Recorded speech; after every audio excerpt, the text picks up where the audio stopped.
Hey everyone, it's Dinah, and we are back for Buffy the Vampire Slayer, this time on to episode number 2 of season 2, continuing season 2. Started off pretty strong, started off quite strong. We had the Buffy returning to, I was almost say Sunnydale. She returned to Sunnydale after her summer vacation. And it is called Sunnydale, right? Sunnydale. I think I'm pretty sure it's called Sunnydale. Yeah, because I said Sunnydale, but then my mind auto corrected it to Riverdale for some reason. Well, not for some reason, because that's a whole other thing. And then I was like, is it Sunnydale or is it something else? Because then it feels like I'm mixing it with Riverdale. But no, it's Sunnydale. Sunnydale came first. Remember that, because Sunnydale came first. So yeah, either way, she came back to Sunnydale after her summer vacation. She went to LA with her dad and spent some time there. It wasn't really. I mean, productive. I don't know. I mean, they got stuff done. They did shopping. They kind of spent time there as part of her summer thing, but didn't really kind of do much in terms of bonding or actual relaxation. Because the entire time and even after she returned, she was still with that kind of dark cloud of trauma in the form of the Master from last season.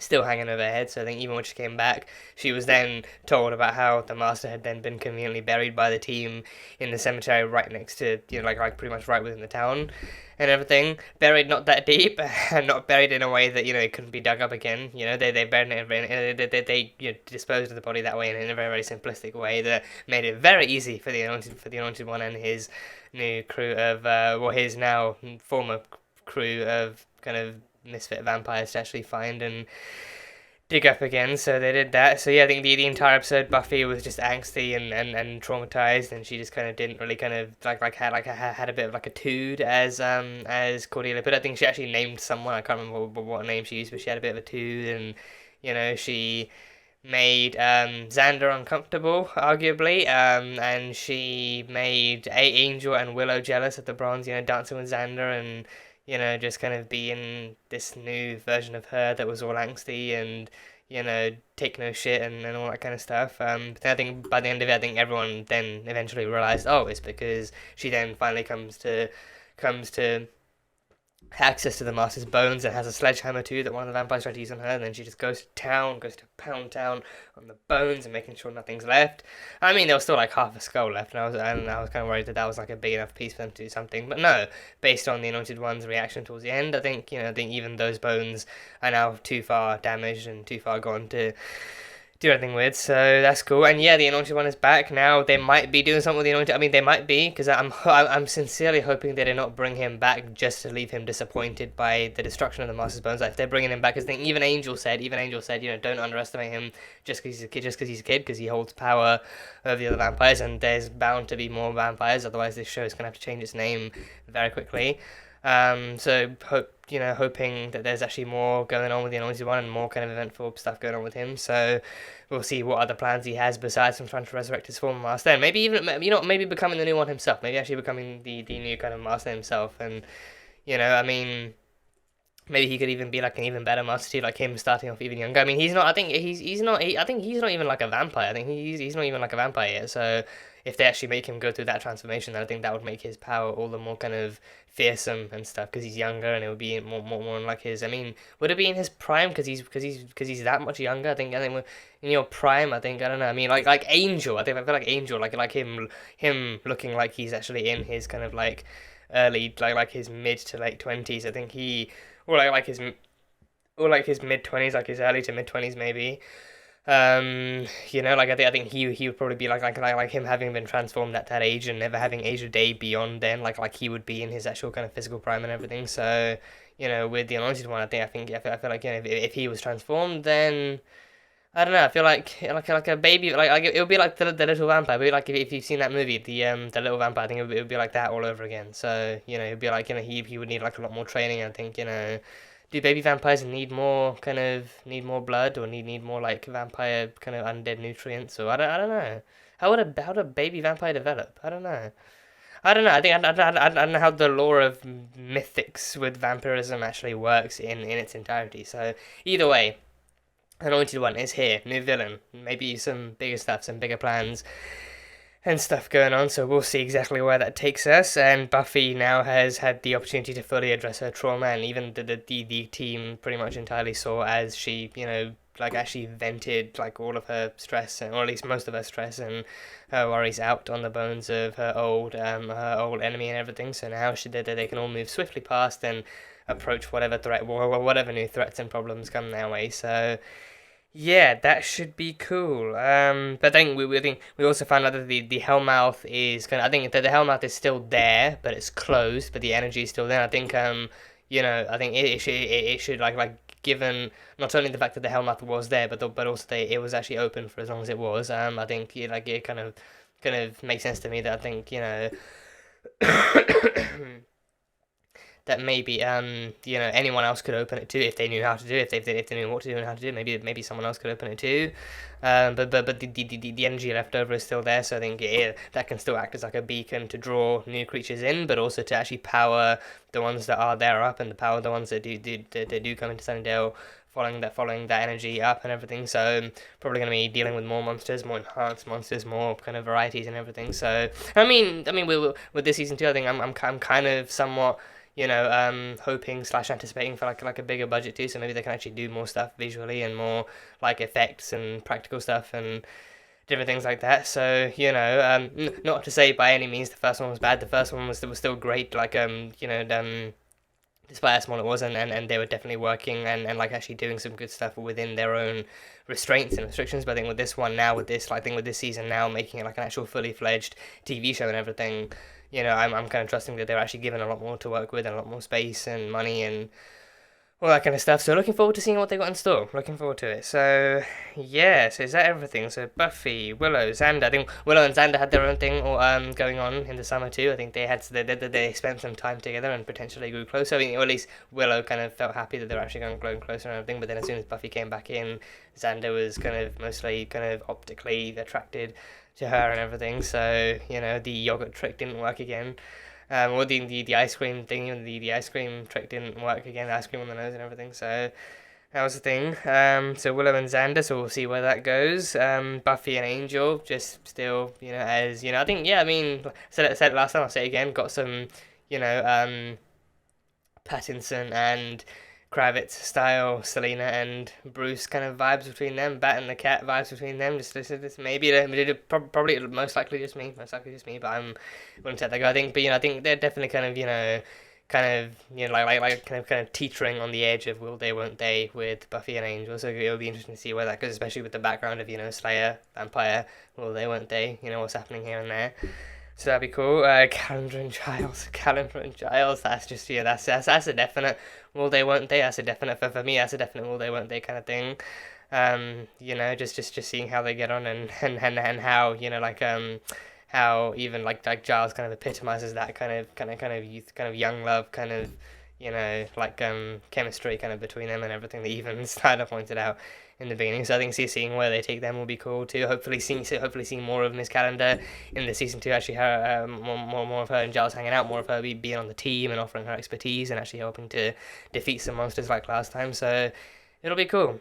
And speaking of newcomers, I feel like maybe now that Cordelia knows a bit more of the secrecy, I think Cordelia knows that Buffy's a Slayer. She knows that this world exists. She knows that vampires exist. I think she was here in the school in the entire last season when other weird shit happened, like dead bodies started showing up and other kind of monsters were doing their thing, even if she didn't see it all. But, you know, she is now, you know, very, very kind of foundationally aware of this world, and it'll be interesting to see how she moves forward that way. I think, you know, seeing if they kind of keep her on as like a kind of like a somewhat kind of like a damsel in distress in the season, or if they actually kind of give her some kind of really surprising kind of adaptation kind of methods or adaptation routes to take as a character and everything, actually seeing how she deals with it and if she actually does have anything to offer this early in the show. I mean, again, it is still early, like second season, but then you can still kind of start laying like the roots and stuff for her to do different things and try out different things and maybe even actually improve and adapt as a character. So yeah, anyway, plenty of stuff. I've been talking for a while, plenty of stuff. So yeah, that is pretty much all I picked up from the season premiere. So on to episode number 2 of Buffy the Vampire Slayer season 2. So yeah, let's go. She alone will stand against the vampires. Oh, is this Giles doing it now? Giles is doing the narration. Okay. That's cool. Having Giles, the Watcher, doing the narration. Okay. Lazy Bones here doesn't want to come out and play. When you first wake up, it's a little disorienting. Oh, is this a newly turned vampire? It's weird to think of you going through that. It's weird to go through. I just thought you'd have somebody with you. Xander or someone. Xander. Or someone. Someone, just, someone more capable. Whenever we fight, you always Oh, bring here's the vampire. I Stefan. didn't come here to fight. Here's Stefan. Oh, oh, crap, jeez. Right, I did. Yeah, you did come here to fight. Yeah, just not him. Another vampire. A less trained one. Oh, there we go. Yeah, she's got the kicks. She's got the kicks. You can't just turn and walk away from me like that. It takes more than that to get rid of me. Whoa. Oh. Whoa. That's a shoe. That's a woman's shoe. She was dragged from it. Oh, it's a dead body. Someone actually took out a dead body. Oh, that's a new one. Like an actual dead human body, not turned or anything. A social engagement, a date. Oh, is he practicing from his calendar? Idiot! Is he practicing from his calendar? Aww. Your pickup lines? Oh, that's adorable. That's actually adorable. Being called an idiot tends to take people out of the dating mood. It actually kind of turns me on. I fear you. God, Xander. Speak English, not whatever they speak in, England? Yeah. You say, hey, I got a thing, you maybe have a thing, maybe. Then you say, how do you feel about Mexican? About Mexicans? Mexican. You take her? Oh, Giles, you're gonna do so well. You're gonna do so well. She's gonna love you. She's gonna love you. Grave robbing. That's new. Interesting. I know you meant to say gross and disturbing. Yes, of course. A terrible thing. Must put a stop to it. Damn it. Yes. Very horrible, very sad. Anyway. Smile. Pretty sure that's illegal. Pretty sure that's illegal. It is not fair that they're making participation in this year's science fair mandatory. I don't think anyone should have to do anything educational in school if they don't want to. The tomato, fruit or vegetable? I wanted to do something I could finish in a weekend, all right? Dude, that is illegal. What are you doing? I didn't think yearbook nerds came out of hibernation until spring. Oh, this is for the yearbook? Pretty sure you should still ask people before you do that shit. Are the rules not as strenuous back in the 90s? You know, she'd be just perfect for us. She's alive. Excuse me, what? Alive? What? Perfect for us? What? I knew the camera thing was a bit fucked up, but... Perfect for us, and too bad she's alive? Hello, can we deal with my pain, please? There.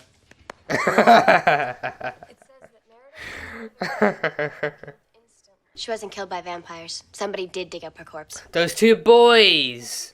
They couldn't take Cordelia because she was alive. Maybe they took the dead bodies. Demons who eat the flesh of the dead to absorb their soul. Maybe the boys are demons. Maybe they're demons. A voodoo practitioner. You mean making a zombie? Zombies, more likely. Zombies don't eat the flesh of the living. Brains? Yeah, I knew that. But did you see the look on her face? They do. Zombies eat the living. Zombies do eat the flesh of the living, or maybe they don't in this universe. Or is it just like the brains thing? He died. Rock climbing or something, he fell. Ever since then, Chris has been real quiet. Except with that camera kid who wants Cordelia. Go on. You're closer. Pathetic much? Oh, fuck.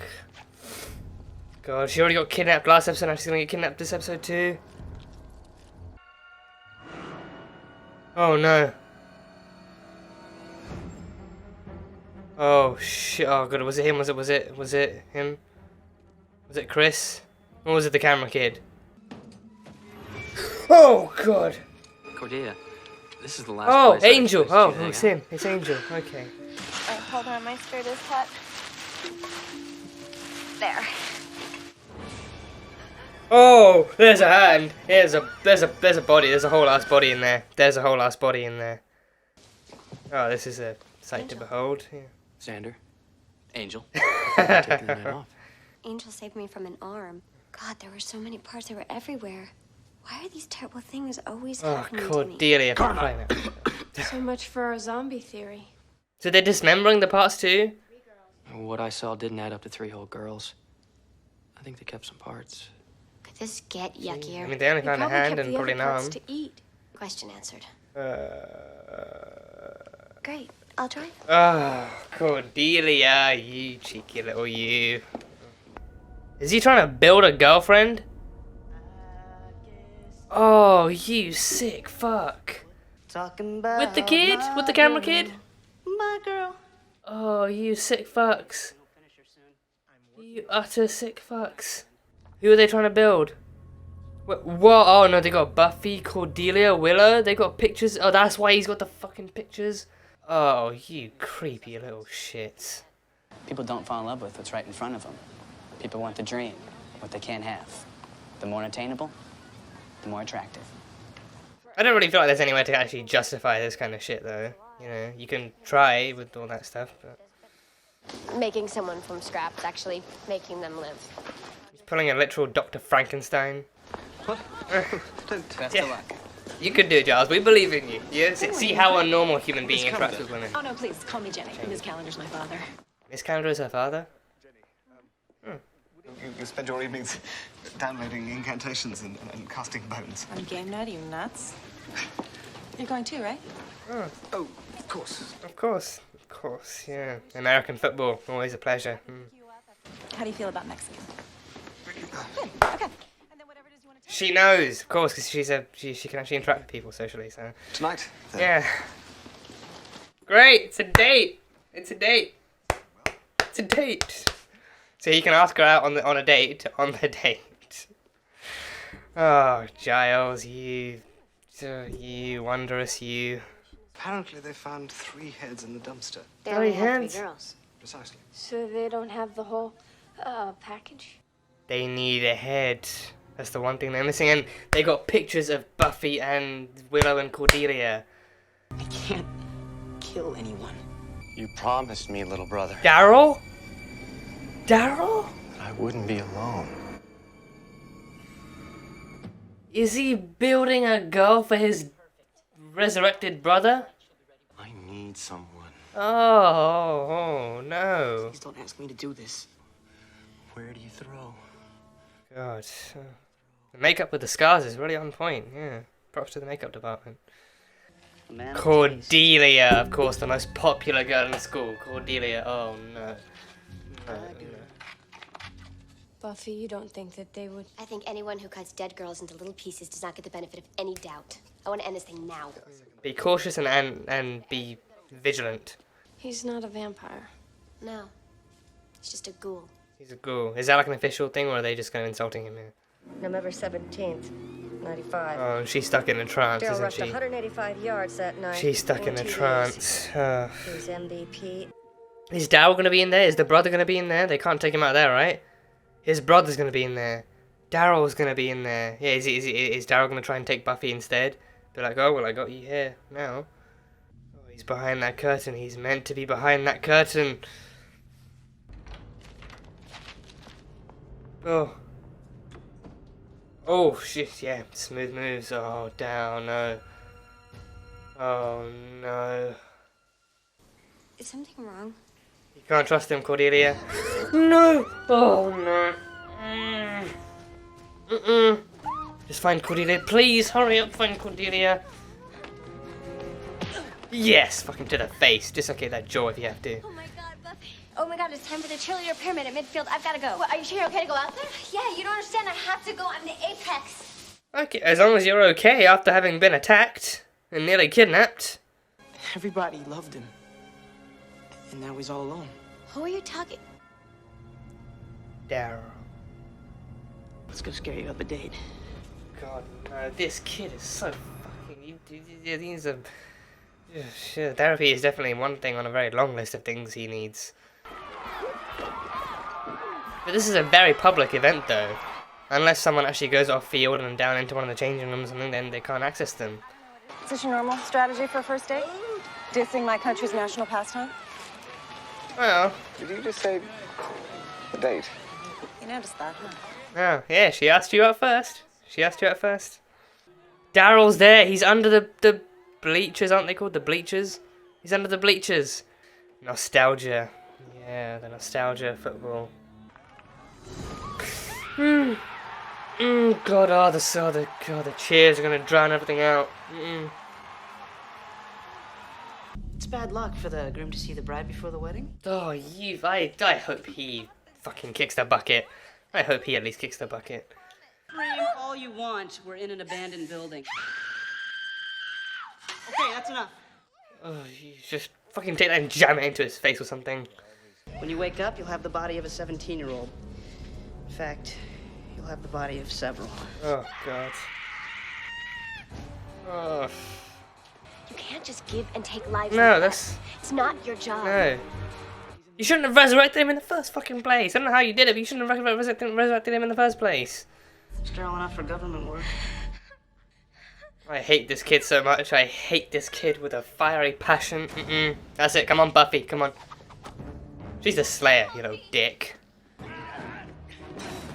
Oof. Okay. Well, yeah, he can take a few bruises, maybe some broken bones. Oh no.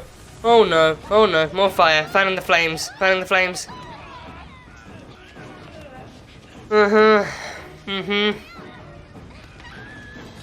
Oh, riding through the flames of hell. Oh, a smart move though. Smart move. Very, very quick. Very, you know, worked. Oh god, just throw him into the flames. Yeah. She's mine. Oh. Oh, they're both gonna burn. They're both gonna burn. Okay, just. Yeah.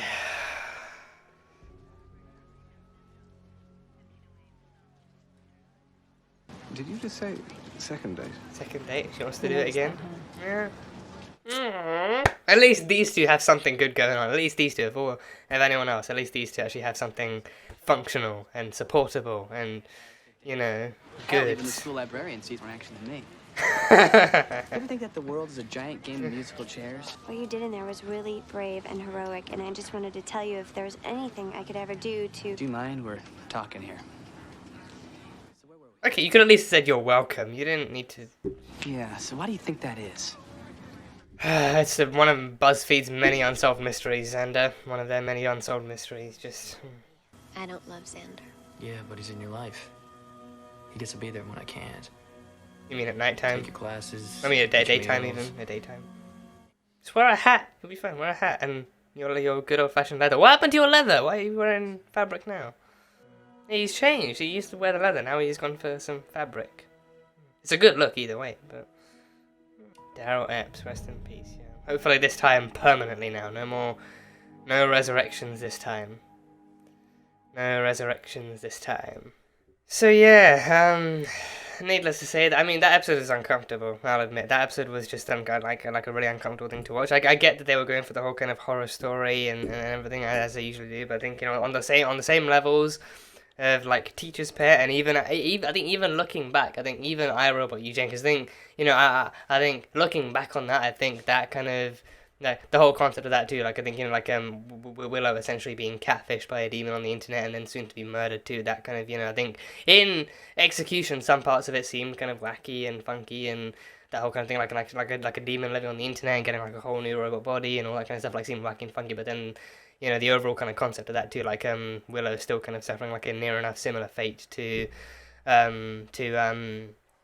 Xander's, or in that same kind of circumstance, did kind of seem pretty shady too. So yeah, you know, I think now I'm kind of slowly learning and having learned that this show does occasionally like to do its kind of creepier, kind of, you know, really kind of not so fun to watch kind of storylines and everything. Like, I think you can definitely do a good horror story that creeps someone out and then, you know, still kind of leaves people feeling kind of, you know, still, you know, like, comfortable and still okay and not anxiety ridden at the end of it all. But yeah, I think with this one, it's just, yeah, this you know, just, I don't know, this just, you know, had Nope written all over it in capitals and emboldened and underlined. Yeah, just this overall kind of thing, like, you know, the whole kind of putting the girls together, the two boys digging them up, and just that whole concept, and then the more that got revealed, you know, just made it all the more uncomfortable too. Still maintaining the whole kind of actual sci-fi and fantasy element of it, of actually having of resurrections and essentially going Dr. Frankenstein, actually trying to build like a whole new body from 3 different bodies and everything. Just yeah, it just wasn't the most comfortable thing to watch, and I think that camera kid, I swear, I never want to see him again. I don't even need them. I don't need them to bring him back. Just if they need to replace him with someone else. That kid does not deserve to have a camera. He does not deserve a camera. He doesn't deserve a microphone. Doesn't deserve any piece of tech that can receive data in that kind of format. Doesn't deserve to be able to interact with other human beings. Replace him. Get someone else who's actually like an actual nice decent human being. Doesn't matter who they are or what they are, just get someone else who actually knows how to treat people decently and normally and everything, okay? Just that kid just had creepshow written all over him, and every time he talked, he was basically yelling creepshow, so I did not like him one bit. I did not like him one bit. I do not like him one bit. Never want to see him again. Never want to have the story or characters interact with him in any way. He was way too enthusiastic and way too happy to go along with all this stuff going on. Like, Chris was at least, reluctant with all this stuff going on. He brought his brother back, and then he brought his brother back out of desperation and grief, which I think which on its own is like a very, very shady and very, very kind of, dysfunctional kind of, thing to have to deal with. But then with him, the camera kid, he was just like, he was all too happy. Like he was already kind of randomly flashing cameras in strangers' faces and actually taking pictures of them and trying to do that. And at the end we find out, I mean, yearbook or not, even if he is like an actual legit yearbook kind of photographer, yearbook or not, the end ends up being that he was actually taking those 3 specific girls' photos to actually present them to Daryl and to actually, let him choose the face of his, future undead bride. So yeah, that kid just, he was bad news. He was bad news that needed to be sorted out. So yeah, hope they get him help, because help he needs, but then he does not, I think I really just don't want to have to see him again, don't want to have to, have him be a part of the story in any way, shape or form, so the fact that he exists alone is just a, no thank you, so, yeah, but yeah, Chris resurrected his brother, and then, yeah, I think I think it was Buffy that mentioned, I think it must have been Chris that mentioned, like, even after he resurrected Daryl, I think his brother told him, like, you shouldn't have done this, you shouldn't have done this, you should let me stay dead, this isn't going to end well and everything. He said you shouldn't have done this, so even from the get-go, his brother was actually chastising his decision, actually doing that stuff. But then I think, I like, as with these types of stories go too, when you bring like an entity or like a being like that back to life, I think, all sorts of stuff can go wrong physically and mentally, and then I think, like the way the person deals with having been brought back to life too can always just be the most kind of the most complicated kind of stuff. So yeah, so they brought him back, and I think he died in like a rock climbing accident. I think he died in a rock climbing accident, which I think that's a pretty easy way and pretty kind of hazardous way to die too. So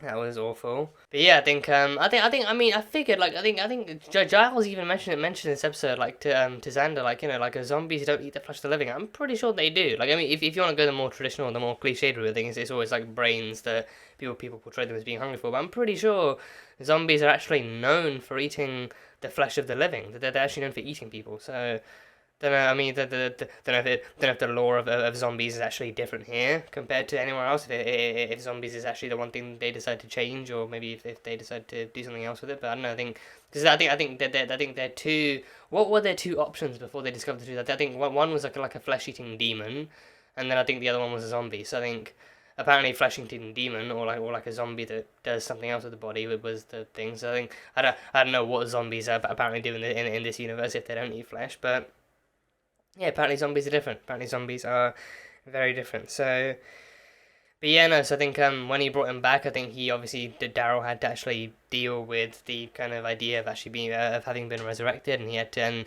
I think they literally,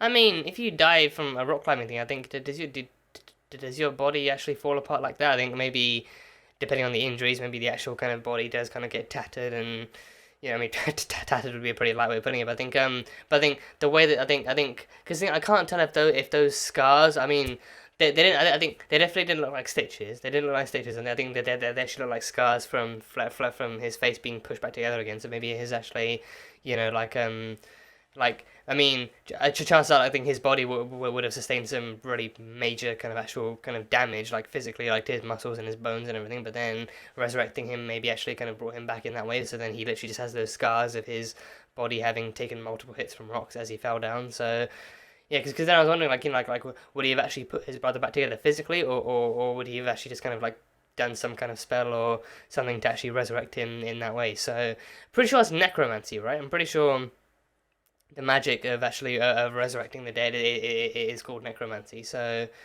yeah, so he conducted necromancy. So yeah, so then the longer his brother was alive too, I think he actually started to actually I think maybe either initially or over time he actually started to regain sentience and regain his ability to think and process kind of this newfound second chance at life, if you will.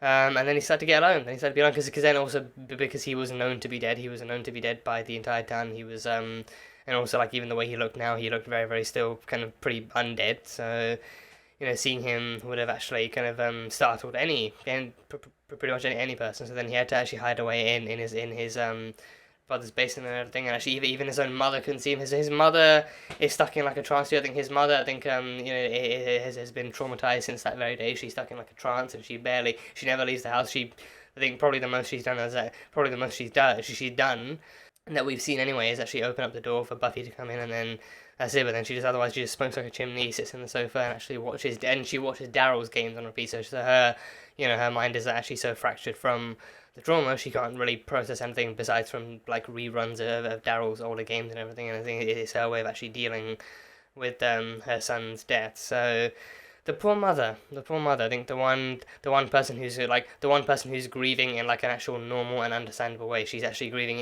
I think in a way that actually does happen in real life, and she's grieving in like an actual like a very very human and very very kind of understandable kind of way and everything, not hurting anyone, just kind of, you know, barely supporting herself and just kind of, you know, sitting away at home and watching TV. So yeah. But yeah, I think eventually Daryl actually expressed wishes of not wanting to be alone and actually wanting someone else to spend his life with. So then that forced Chris and the creepy camera kid to actually then conduct plans to, you know, I mean, they didn't kill anyone. Granted, they didn't. I think that was the one line they didn't cross. And even when it came to finding a new head, that was the one line that Chris reiterated that he actually wouldn't be willing to cross. That he didn't want to have to kill anyone for this. He didn't want to have to actually take a life in order to build a new one. So yeah, so then I think they admitted that they got lucky when those three girls died in that car crash. They actually kind of picked and chose like different body parts from that. I don't know why they actually picked different parts. I don't know if they actually explained that part. I think they actually chose like different arms and different legs, and some stuff was actually thrown away in the trash bin, in the trash can, in the actual in the dumpster that Cordelia actually jumped into as well. So you know, I think she got lucky with that one too. Maybe I don't know. I mean.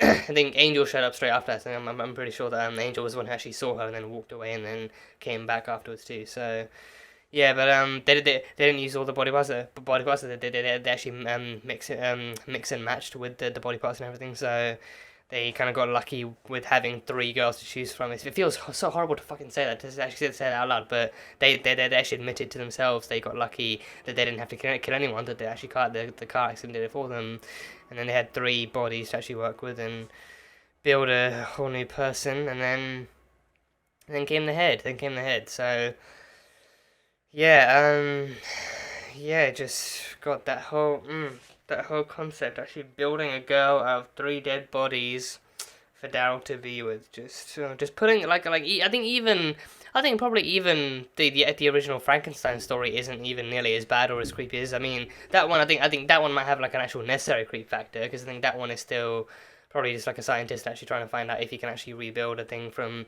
dead body parts. But I don't know, I'm trusting that one might not be as creepy as this is, because this is actively, you know, because this one just, you know, I think that one is also like an actual scientist trying to see if he can resurrect it, if he can actually make a new person, like if he can actually make a new person without going the conventional method and everything. So with that one, granted, I've never read the original Frankenstein. I haven't watched any of the original kind of horror movies about Frankenstein's monster. I haven't consumed that story in any kind of, you know, like solid or any kind of way that matters. So my kind of understanding of the story and any kind of, you know, problems within it are very very limited. So But with this one, I think with this one, just seemed like two school kids, one of whom is like a little too enthusiastic too, is just just like the just a really disturbing story to have to go through, a really disturbing scenario. Because I mean, I want to say stuff like this doesn't happen in the real world, but I think the world is pretty dark, and now in today's day and age too, just darkness is just something that engulfs the world and everything, in all manners and in all shapes and forms. Just I don't know, it's not a topic, it's not a conversation I really want to get into here, especially not here for that matter, but. Yeah, just not a fun story, and I think those kids, especially the camera kid, needs to it needs to pay for everything he's done, but also actually he also does sincerely need help too. He doesn't need help and actually get his shit diagnosed and everything. But yeah, so that's what they were trying to do. Actually, trying to build a girlfriend for Daryl. So yeah, he didn't want to be alone. But I think then I think I feel like maybe like the one enlightening kind of a part of his kind of need to be alive again was actually seeing him at the games. Seeing him under watching the game through the bleachers too, and actually him seeing his old what could have been potentially his old fellow players too. Actually, like him actually seeing like a football game take place with players he potentially recognised, and actually seeing an atmosphere and a climate and a culture he actually recognised too. Like him having been the star. What did you call him? The Star Studley? The Star Studley, actually kind of playing and actually winning and having some kind of glory in that sense too, like him remembering his old life in that sense, but then also potentially being reminded of what he could never have again. So yeah, so then he resorted to the one thing he wanted, being a new girlfriend. So yeah, one that he could be with forever, because then she'd be dead and resurrected in the same way as him. So then then that way they'd be together forever and they'd never leave and all that crap. So yeah, and yeah, I think I think Angel and Xander are as opposite ended as ever in this episode too. I mean, I feel like maybe that I think maybe that they're doing it this way to show that maybe, just maybe, they might be on the way to Xander and Angel actually maybe patching things up or actually communicating in some way, and actually maybe on like a very slow and potentially rocky journey of them to actually starting to see each other as actual.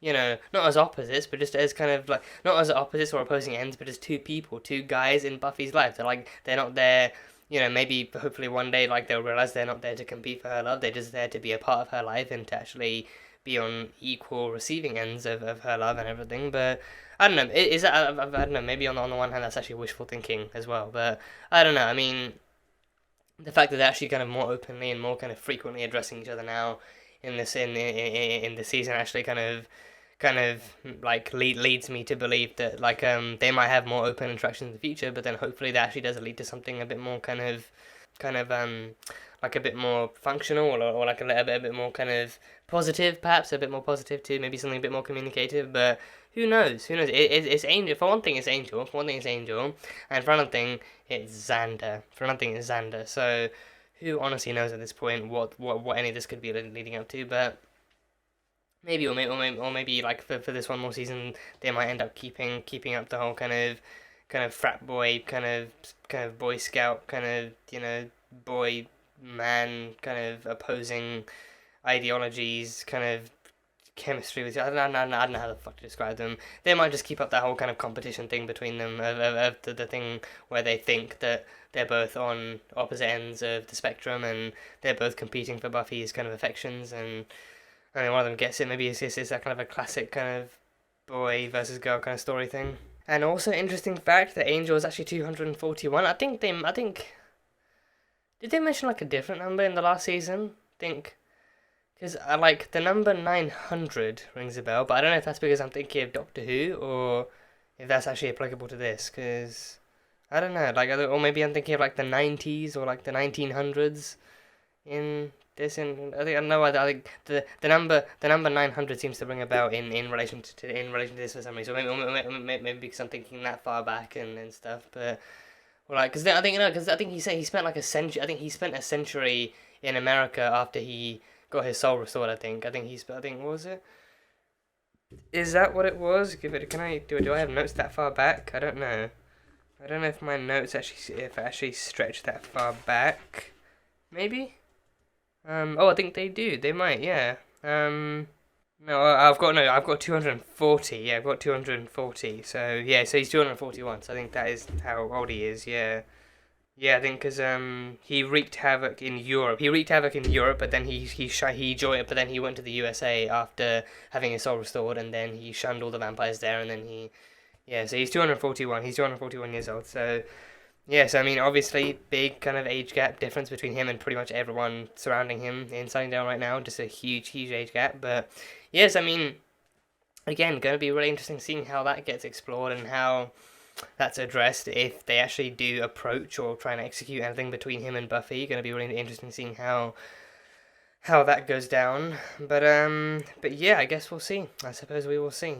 And of course, the one normal, the one supportable, the one lovely, the one prosperous kind of potential relationship in this episode. We had not one, but we had one. I was going to say not one but two, but no, they're preparing to go on a second date. But we had one arguably successful date between Mr. Rupert Giles and the lovely Madame or Ms. Jenny Calendar. We had a lovely date between Giles and Calendar. We had a lovely night between them that ended with them saving a life and destroying one other, or helping to destroy and everything. But we had pretty much like a casual night of a football game, and then monster slayage with them and everything, so that was cool. But yeah, I think I knew from the beginning. I knew as soon as we saw Giles by himself, talking to himself at the table, but to talking in such like an actual practical kind of mode of him actually trying to practice what to say and everything. I knew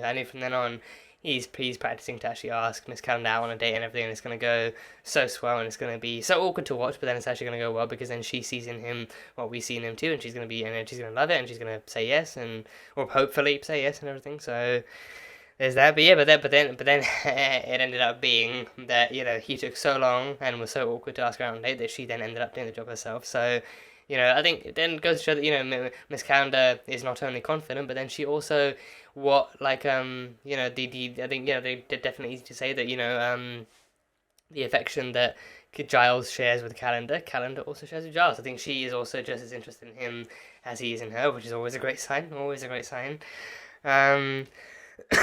So yeah, they had their first date at the football game and everything, which is an interesting thing. But I think probably if you're American and a sports fan, then probably at least one of your dates is going to end up being at like a game or something, actually going to like a big kind of loud and vibrant kind of social event. And even especially with in this particular case, Calendar being a sports fan herself, being a football fan herself, and even Giles kind of being shocked and kind of not rude, but just kind of being reluctant about that whole kind of idea too, and actually kind of insulting her nation's national pastime and everything. But for the most part, it went well. It actually went well. Them sharing seats and food and drinks in the bleachers, and then Willow and Xander coming along, and I think them even partially detecting what was going on and wanting to be in the background of that kind of action. So, and even Xander in the end actually admitting, so even vampires are getting dates and monsters are getting dates, and even what he sees as the kind of boring librarian is actually getting some action in his life too. So yeah, and it kind of goes to show like Giles is actually kind of like he's he's like even like I think for what Calendar sees in him, he is a lovable dork who's old fashioned, and he's kind, and he's communicative, and he's like a cool guy and everything. I really don't know how to describe him, do I? I really don't know how to describe him besides from lovable, dorky librarian, and she's into that. So yeah, you know what? It undeniably helps. It undeniably helps that she's also in the exact same kind of line of work as he is, of her being a techno-pagan, but then also her dealing with all these mystical threats, and her dealing with the world of the supernatural along with him. So she's easily a part of the team, and they can work together, and everything. Hopefully in a way that doesn't kind of set them apart or drift them apart or anything. So yeah, but I mean, there's no reason it should set them apart, because then if anything, that means that they get to work together and actually kind of they get to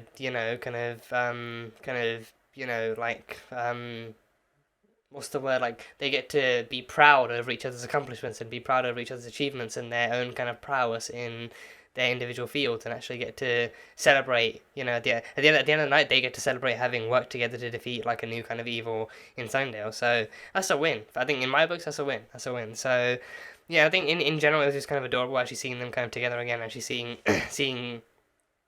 Jenny actually taking the lead, and actually her actually acknowledging that she'd need to take the lead, and her being like, you know, oh, so you noticed when I said a day, and oh, you noticed when I said a second day. So she's actually I think she sees that she has to actually kind of take the lead with Giles, and he's really nervous and, you know, fluttery around her. I mean, who wouldn't be? Again, who wouldn't be? It's Jenny Calendar. It's Jenny Calendar.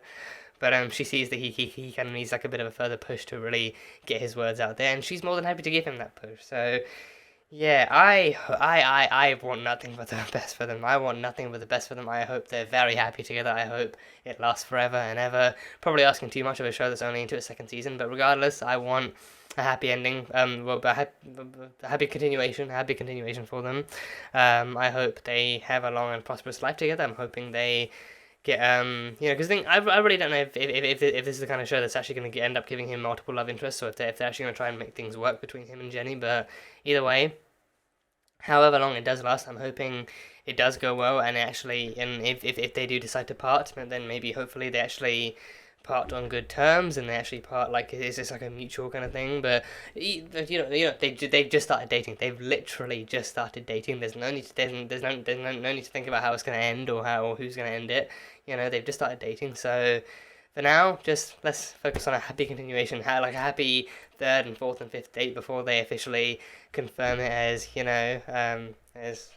things. So yeah, I'm happy for them. I'm really happy for them. Like, the one good relationship to come out of this, the one good thing to come out of this episode is Jenny and Giles actually, you know, coming together and actually getting something done about their own love lives in the midst of teenagers struggling with all theirs. So yeah, I think it kind of makes sense too. I think teenagers are definitely gonna have hits and misses in their time before they actually settle into being mature older people. But now Jenny and Giles are still, you know, still have their fumbles, but then they're both mature, consenting adults, and they both know what they're doing and stuff. And even Giles, with his own kind of social awkwardness and his own kind of flutteriness around Calendar, he still knows that he does want to try this out with her, and then she feels the same. So it's the clearest representation of two people who, you know, clearly go very well together, and actually, you know, should absolutely be allowed to try it with each other. So it's a very good sign, and I hope for nothing but the best for them. So yeah. But yeah, that's pretty much all I had for this one. Again, just a mostly uncomfortable episode, a mostly uncomfortable kind of episode. You know, props to Charisma Carpenter for her performance as Cordelia does in this episode too. Like, I was genuinely fucking worried for her, and actually, you know, I think I've kind of like towards her character, I've expressed different levels of, you know, annoyance and stuff, but in no way did she deserve to go through what happened to her in this episode. Like, even like, wow, like regardless of the fact that she survived it, I think, you know, what she went through was still traumatizing and disturbing enough. Like, her literally believing that she was on the verge of being killed and mutilated and then turned into some kind of undead zombie girlfriend and everything. You know, I think going into the season now, I'm just genuinely fucking worried for Cordelia, because then on the one hand, it's like, oh, she knows about this stuff, so now she can probably be part of the team. But then it's like, oh no, she knows about this stuff, so now she's going to be even more of like a potential kind of victim to all the kind of crazy goings on in this. But I'm sincerely hoping they don't pull her into this world only to make her like a constant damsel in distress. I would really, like, even if she does keep getting kidnapped, and even if she does actually keep falling prey to whatever monster that comes by, I'm hoping at some point they actually have her being kind of adrenaline pumped and kind of pissed off enough. Like at some point, she's got to get pissed off at constantly being kidnapped, right? So I think at some point, hopefully having her pumped up enough to actually kind of fight back and throw something and try and do something and everything. But yeah, with this one, just no, this is not something Cordelia had she should have had to go through. So I'm just really happy she's made out alive, and happy she's actually got through alive. And you know, I think even that scene with Xander and Will, I'm really could have at least said you're welcome and then moved on, but no, just had to completely shun her apology aside as her gratitude aside as a whole. So yeah, but either way, yeah, just an uncomfortable episode, so that I really don't really have much good, I don't really have a lot of good to say about this episode in general. Just a really disturbing and really uncomfortable episode with a creepy kind of premise, and like a really well done kind of horror thing too. It definitely kind of put me on my toes and, you know, had me on edge a lot of the time, so, you know, well done for that. props for that. But besides from that, hoping to go on to something else that's like equally creepy and equally scary, but still enjoyable and doesn't leave me, you know, just feeling pissed off at the end. So yeah, either way, that was Buffy. Buffy the Vampire Slayer for season 2, episode number 2. So yeah, that is it for this one. So thank you guys, as always, so much for being here and for watching this video. If you guys enjoyed it, then feel free to leave a like and, of course, comment on whatever thoughts you had if you enjoyed this episode. If you didn't, what you thought about it, what your thoughts were and how you felt. And anything you kind of, any thoughts you want to leave behind on this episode, they're more than welcome. Comments are open, have at it.